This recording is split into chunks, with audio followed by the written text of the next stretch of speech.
Hi guys, welcome to another video on Tactical Almost. Today is going to be kind of a different format. I just recently watched the Wolverine 2022 product release videos. I watched it live as it was happening on Thursday, and I just wanted to kind of summarize what they have coming, and I wanted to kind of give my 2 cents for what it's worth on what the new products are. So what I'll do is I'll try to give a quick summary of the product, and then after that, also hopefully a fairly quick little bit of opinion and color on that product release and whether or not I'm excited about it. So let's get into it. The first product that Wolverine brought out was the MTW Forged Limited Edition. If you've been paying attention to Wolverine at all, they have been teasing this for quite a while, and finally we got more details on it. All of the main components on it are going to be burnt bronze Cerakoted. That includes the lower receiver, the upper receiver, and the rail system. The rail system is the Invictus M-Lock Advanced Rail. It will include a Phoenix CNC hop-up, a special ZCI 6.02 685mm stainless steel barrel with a maple leaf 70-degree hop bucking, and it'll include a 1 3/4 brass challenge coin with a matching serial number and a certificate of authenticity signed by our Lord and Savior Rich Lort. It will also include an optical selector switch on the trigger board, which should be more durable than the existing trigger board selector switch mechanical system. And I think this is supposed to roll out as standard for all forged rifles in the near future, but it wasn't clear when that will happen. And then it includes the standard Forged series parts with the Inferno Gen 2 HPA engine, empty mag detection, functioning bolt release, Gen 2 premium electronics, the advanced feed tube, CNC adjustable trigger, and a steel flash hider. The release is worldwide on March 23rd with a price of $1,300. And keep in mind there are only 250 of these. They are serialized, and they appear to be the last of the forged lower receivers that you can get from Wolverine. So what do I think of this? I think it's pretty cool. I think the burnt bronze looks great. I'm not totally sure about playing with one. It seems like really a collector's item, and it is really expensive at $1,300. It's hard to justify. It is really cool. I'm sure they will sell out of them very quickly just because they are a limited edition. I am pretty sad about Wolverine's decision to move back to strictly billet receivers and not have any more forged lower receivers, as I like the mil-spec look and style. So I am a little bummed that these are the last ones, and they are so expensive, and they are kind of limited edition. So if you don't already have a cool mil-spec forged receiver, you're kind of out of luck. It's unfortunate. Maybe in the future Wolverine could do limited runs of forged lower receivers just to please the nerds like us, release, I don't know, 200 of them a year, just as Wolverine can manage to produce them. I think that would be cool, but it's a moonshot and probably not going to happen. From what I've heard, they have moved away from the forged lower receivers due to supply chain issues. It just makes more sense for them to machine a billet receiver with their CNC machinery in-house and not rely on some external source for the forged blanks, which are real steel forged blanks, which could easily go to a real gun manufacturer to be milled into a real rifle. So Wolverine is having to compete with those manufacturers as well for these limited forged blanks that there are only so many. There are a ton in the United States, but apparently during the pandemic and all of the supply chain issues involved with that, it became more difficult to get those. So they made a hard decision, and I have to respect them for that, but it does sadden me. Up next is the Storm Category 5 regulator. It boasts increased reliability and durability with 2 fewer sealing surfaces, an improved refresh rate with an average shot-to-shot variation on 20 RPS testing of about 1.5 FPS consistently instead of the more like 2 FPS of the previous iterations of regulator. A single pressure range for high precision, high pressure sort of sniper rifles, as well as low pressure, fast refresh full autos. The PSI varying from 60 to 180. Common parts with upcoming Wraith stocks. Simplified zip tie tournament lock, It is 12% shorter than the current Storm on-tank regulator, and it has a 36% larger piston area for faster and higher precision refresh rate. And they claim it is 100% user serviceable. It will also be shipped with an Amped Airsoft Flex line included through a partnership with Amped Airsoft. The release is scheduled for the April to May time period with a retail price of $135. This sounds like a good, nice improvement to an already pretty good regulator. I'm interested in the modularity and compatibility with other regulator stock components. They mentioned the Wraith and that family of regulators, but curiously didn't provide any details on that. So that remains to be seen what they're gonna do with those components. But it sounds like they're kind of working on the entire family of regulators to make something more modular and better and more user serviceable, which sounds great. The partnership with Amped Airsoft is also good. Amped Airsoft makes excellent high pressure air components, and especially their high pressure air lines. And it's great to know that Wolverine isn't resting on their laurels with their existing regulators and their existing components. They are consistently trying to improve HPA performance, and I commend them for that. HPA users have never had it so good, and the fact that Wolverine is still working on new improvements is excellent news. And as a dork who generally buys a new regulator with every HPA rifle he builds, I will probably end up getting one at some point. I just like to set a regulator for a specific gun at a certain FPS that I prefer and then not have to worry about it. That is a very expensive way to do it at $135 a pop, but you know, I'm a dork, so do as I say and not as I do. We'll see, maybe I'll get one, I don't know. And the next thing Wolverine brought out was the MTW Billet Series Tactical. This is basically an MTW billet with new furniture from DLG Tactical, including a DLG Tactical stock with QD points and a rubberized butt, as well as a DLG Tactical grip with an airline-ready grip storage base cap, which can have the airline pass through as well as hold a battery. Some other features that will also eventually roll out to the rest of the billet series is an Invictus Mark I rail with M-LOK on 7 sides, index tabs which interface with the upper receiver, and it is also real steel compatible, a rear takedown spring detent retaining screw, as well as an anti-rattle screw between the upper and lowers to sort of take up any play between the upper and lowers, and a new integrated filter line, which is a simplified version of their previous filtered line, which was more user serviceable to replace the filter. They just discovered that nobody ever replaces the filter in their filter line, so why not just simplify it and have the filter in the line without being removable. As well as these standard billet features, which include a steel cage style flash hider, the billet upper and lower receiver, the steel selector switch, a CNC bolt catch, the electronic trigger board with an optical sensor, the advanced feed tube assembly. This is supposed to release in May of 2022 with a retail price of $775. Depending on how you look at it, this is one of the more underwhelming aspects of the Wolverine release lineup, but the minor improvements to the billet series are a good idea. Glad they're doing that. They keep referring to this as a game-ready MTW out of the box, which is kind of silly. They all are game-ready MTWs out of the box. This just has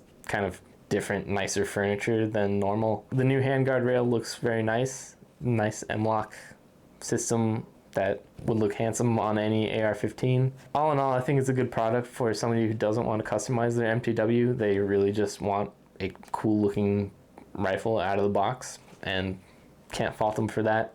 I think it looks good, but as somebody who likes to customize their MTWs, I would almost just rather have an MTW released that has no furniture on it whatsoever, and you just kind of choose your own, but that's just me. And last but not least, for the MTW release lineup is the MTW-9, which is supposed to be sort of a PDW 9mm style of MTW. So with this lineup, there are 3 options out of the gate. There is the MTW-9 Standard, which has all of the standard features, including a billet lower receiver for the EVO 9mm magazine, a standard LE stock and A2 grip, a forged upper receiver, a 7-inch Invictus M-LOK advanced rail, empty mag detection.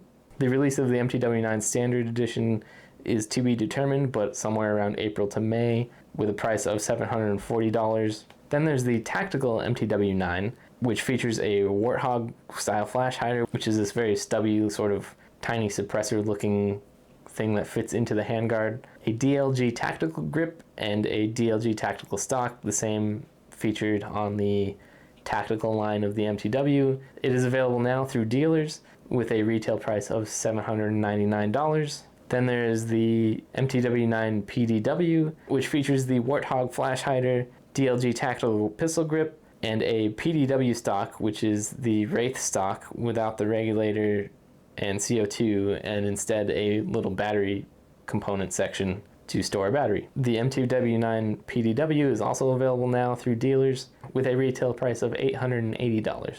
I think the Evo mags are a good idea. I think that was a smart move. Compared to using standard Tokyo Marui style MP5 mags, the latest Scorpion Evo mags have empty mag detection, and any aftermarket Scorpion style mags should include that empty mag detection. And I think that format of 9mm style magazine is up and coming. I think I've also heard that PTS is making an EPM for the Scorpion Evo magazine profile. So I think it's only going to get easier in the future to get these magazines, and as far as I've heard, they are quite nice magazines. The PDW stock without the Wraith attached is also a good idea. They're leveraging existing production tooling to make a cool PDW stock. The MTW-9 is going to be compatible with existing MTW uppers and parts, except for the feed tube. That has to be a little bit different, obviously, to feed BBs from a different style of magazine into the hop-up. But otherwise, the compatibility is all there, and that sounds great to me. Overall, pretty cool products. We kind of saw this coming. I think with all the rage of PDWs in the wider airsoft / gun community, this was almost expected. I think it's pretty cool looking. I think it's pretty exciting. I think it's a nice addition to the MTW lineup, especially with the parts compatibility. If you invest in an MTW-9, you can easily swap out parts from your existing MTWs and make whatever you want. So that's pretty cool. And then finally, the moment you've been waiting for, the possibly sort of clickbaity thumbnail or whatever I did for this. Why didn't Wolverine release an AK this year? I guess they get this question a lot, and I'm honestly quite surprised that they do get this question a lot, because as somebody who has paid attention to how airsoft and rifle manufacturing generally works, it just doesn't make a lot of sense for Wolverine to transition to manufacturing AK style rifles at this moment. You have to keep in mind that businesses leverage the production capabilities that they have. That means the resources that you already have in your business, the people, their experience, the tooling especially. You don't want to have a bread factory suddenly switch to making donuts or something like that. They're kind of similar, but not really. They require different tools, different cooking techniques. So it makes sense to focus where your business can leverage what they have to grow in a way that makes sense. So with that in mind, Wolverine is still a relatively small manufacturing shop in the US. They have focused heavily on CNC machining for their regulators, for their engines, for basically everything they produce, including the MTWs. Most of that uses CNC machining, the latest technology in machining. And manufacturing AKs is a very different approach. It uses technology, especially if you're making AKs from the 70s. That technology is all from the 70s. It involves bending and folding sheet metal in certain ways and riveting things. And while that tooling does exist, and it does exist quite a bit in the United States, keep in mind that in the United States, real AK rifle manufacturing for real steel is still a very fledgling industry. It is only getting better, and they're getting much more available, but the tooling for that and the prevalence of AK flat bending jigs for a mass production scale is still in its fledgling infancy in the United States. So to have Wolverine invest in that tooling just doesn't make sense.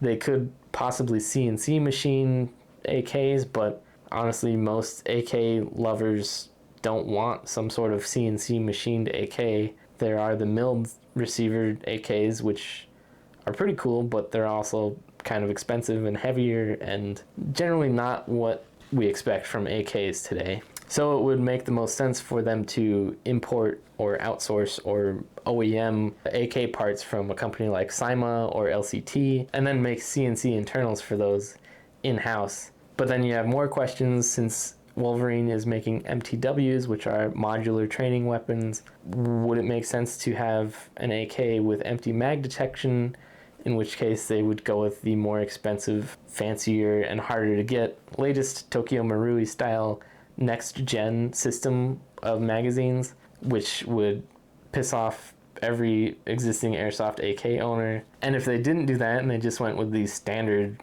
very old-fashioned Marui style of AK magazine, it wouldn't be a very good training weapon if it would continue to fire with an empty mag. So they really couldn't please anyone on that front, and it really only makes sense for Wolverine to start manufacturing AKs if they can make them more realistic and easier to service or disassemble than an existing AEG style of AK with an Inferno engine stuffed inside of it. And even then, they would probably want to leverage that to make a full product line of AKs, in which case they need all the tooling and manufacturing and the warehouse space and the people to do something like that. So I wouldn't hold my breath for Wolverine to release a MTW AK of some sort, at least not until maybe they buy a larger warehouse and start buying more tooling. Then maybe you could get excited about the possibilities of that. But for the time being, they are more of a CNC shop, and it just doesn't make smart business sense for them to pivot to AKs at this point in time. Rich Lort kind of said as much during the Q&A of this release, and I just thought I'd add a little bit more color to that. So there you go. Would I buy a Wolverine MTW AK that manages to be easier to disassemble and service than an AEG with an Inferno engine stuffed inside of it? Yes, absolutely, I would. In fact, I have a Wolverine Inferno inside of the Cyma AK, and as much as I enjoyed the process and I like the Inferno engine inside of this, the time it takes to remove the hop-up in this and swap out a bucking or do any fine-tuning to it to get the precision I want is just way too much effort.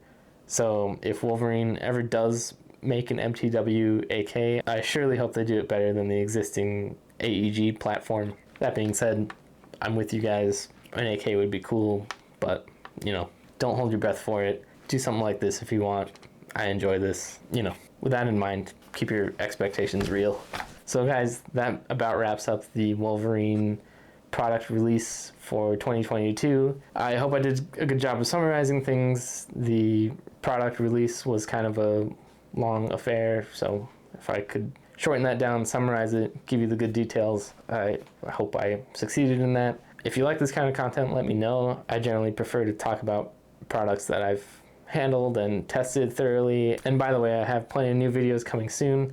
I just need more trigger time behind the products before I come to you guys and tell you whether or not they're good. So yeah, let me know what you think of this. If you got this far in the video, thanks for watching. Please feel free to like and subscribe and leave a comment.